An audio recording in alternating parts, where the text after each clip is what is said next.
Jordan Binnington waited about 6 years for the NHL. Then he made Game 7 wait almost 4 periods for him to blink. This is Blue 14, Jordan Binnington, May 7th, 2019. The Blues and the Stars are playing Game 7 in the Western Conference semifinals in St. Louis. The winner gets San Jose in the conference final. And that sounds normal until you remember what St. Louis looked like 4 months before. St. Louis opened 2019 in the middle of the 2018-19 season at the bottom of the NHL, dead last. Mike Yeo was gone, and Craig Berube was still the interim coach.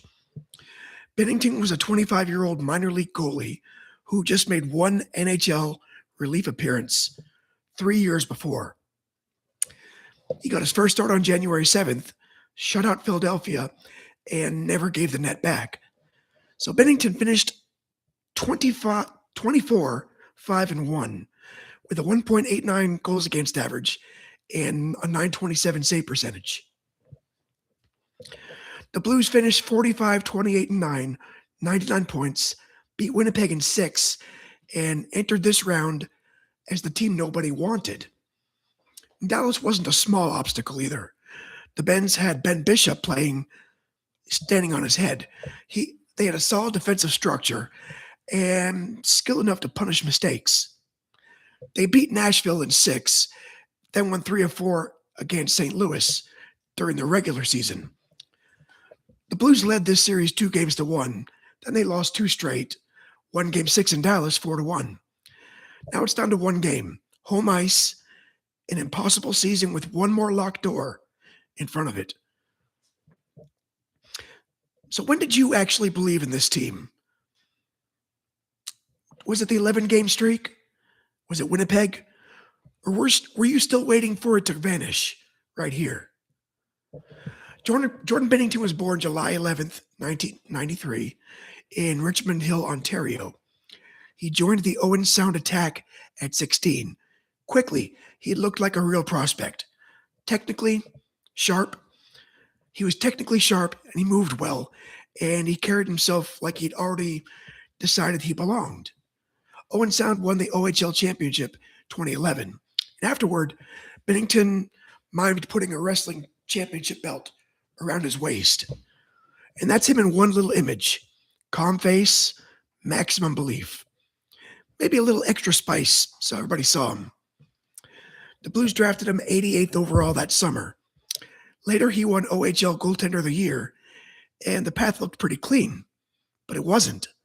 He spent years in the AHL, mostly with Chicago, and he got one brief NHL appearance in 2016. But he never had a real opening. Other goalies kept moving ahead of him.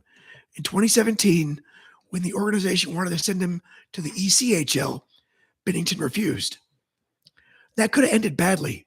Instead, St. Louis arranged a loan to Providence, and he played well, returned to the organization, and opened 2018-19 with San Antonio. People say he came out of nowhere. He didn't. Binnington came out of bus rides, demotions, crowded depth charts, and 6 years of being told somebody else was better. By January, the Blues were desperate enough to look one more time. Binnington was ready enough to make desperation look like genius. Before his first playoff start in Winnipeg, a reporter asked whether he was nervous. "Do I look nervous?" That's what he said. That became the line because it fit his face. The trick with Binnington has always been finding where the confidence ends and the combativeness begins. And maybe there's no line. Does a goalie need a little bit of crazy? Or do we just say that because normal people don't stand in front of 100-mile-an-hour projectiles? The first period's the only stretch where Dallas pushes back evenly. Radek Favska gets a breakaway, and Binnington turns him aside.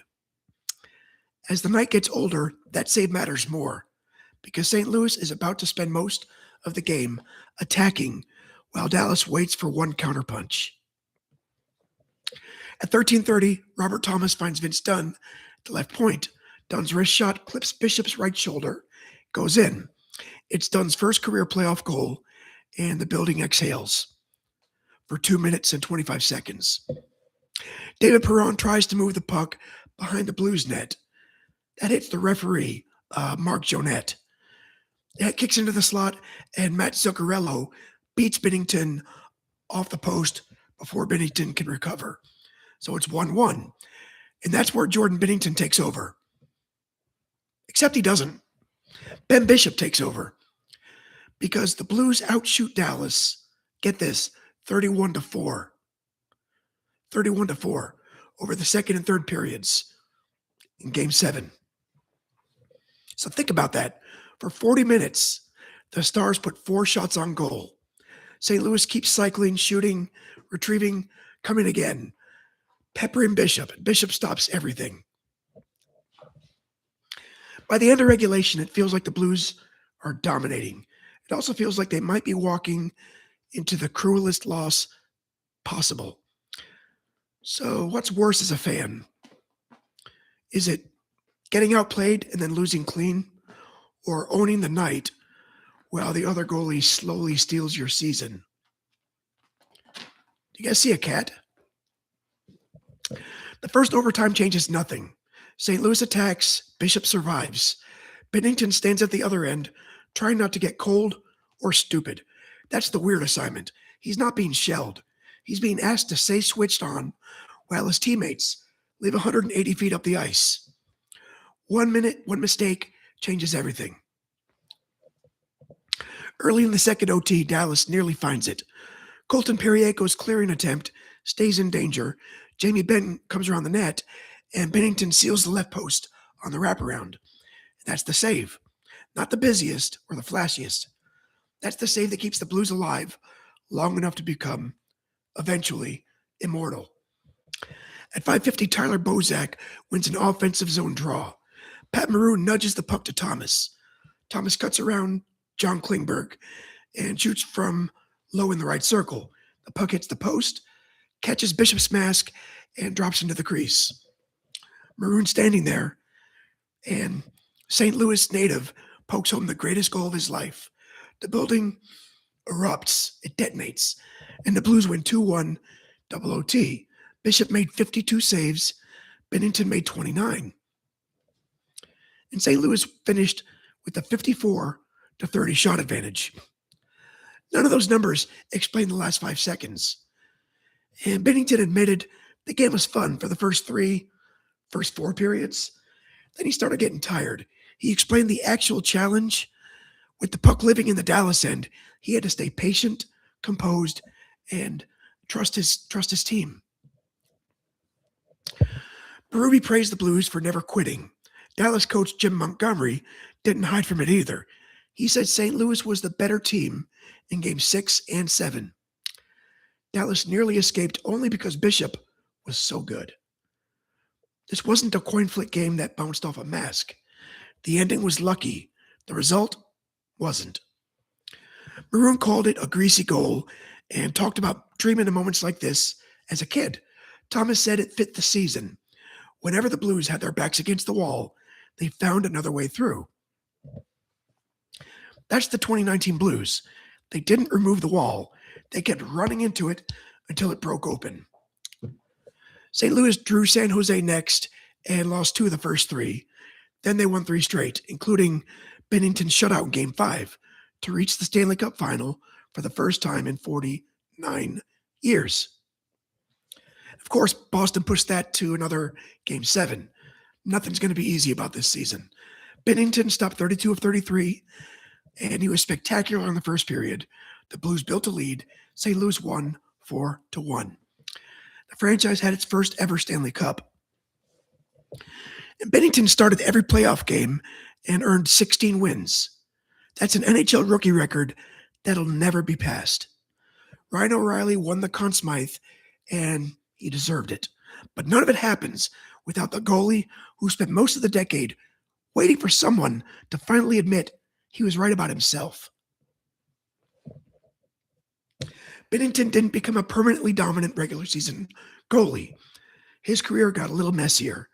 He made the All-Star game in 2020 and signed a 6-year, $36 million extension in 21. He also became one of the league's most polarizing players, with emotional blow-ups and confrontations becoming part of the deal. In the 22 playoffs, he regained the net and was playing excellent hockey before a collision knocked him out of the Colorado series. And the Blues never recovered. The team later drifted out of contention, but Binnington, he kept collecting franchise history. In November 2024, he passed Mike Liut with his 152nd win to become the Blues' all-time leader. 1 year later, he became the franchise leader in games played by a goalie.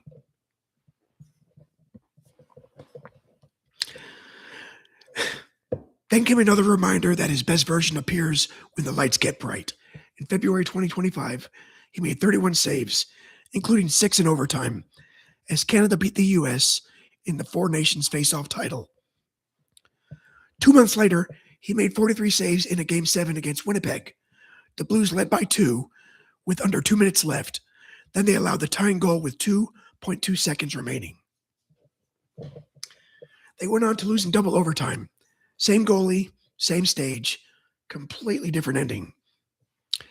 In 25-26, his NHL numbers fell hard as St. Louis missed the playoffs. Then he went to the Olympics with Canada, won 4 times, posted a .917 save percentage, and came home with a silver medal. So what's Jordan Binnington's career now? Is he an inconsistent regular season goalie who caught fire once? Is he a genuine big game monster?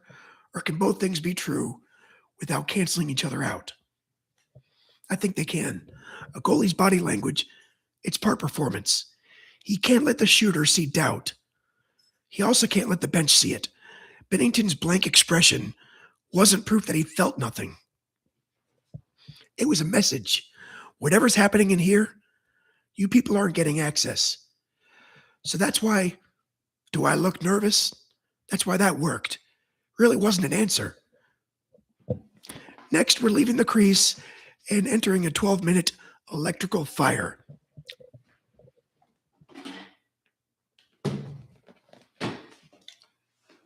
Warrior 39 is Klay Thompson. Up here. January 23, 2015 against Sacramento. 37 points in 1 quarter. 13 for 13 from the field. 9 for 9 from 3. Now, at what point does hot shooting stop being basketball and become a supernatural event? But this was Blue 14 Jordan Binnington, May 7th, 2019. The Blues needed almost 86 minutes to get past Ben Bishop, and Binnington needed 1 save in the second overtime to make sure they got that chance. Pat Maroon scored the goal everybody remembers. Jordan Binnington kept the story alive long enough to have the right ending. I'm the Wolf. I'll see you next time.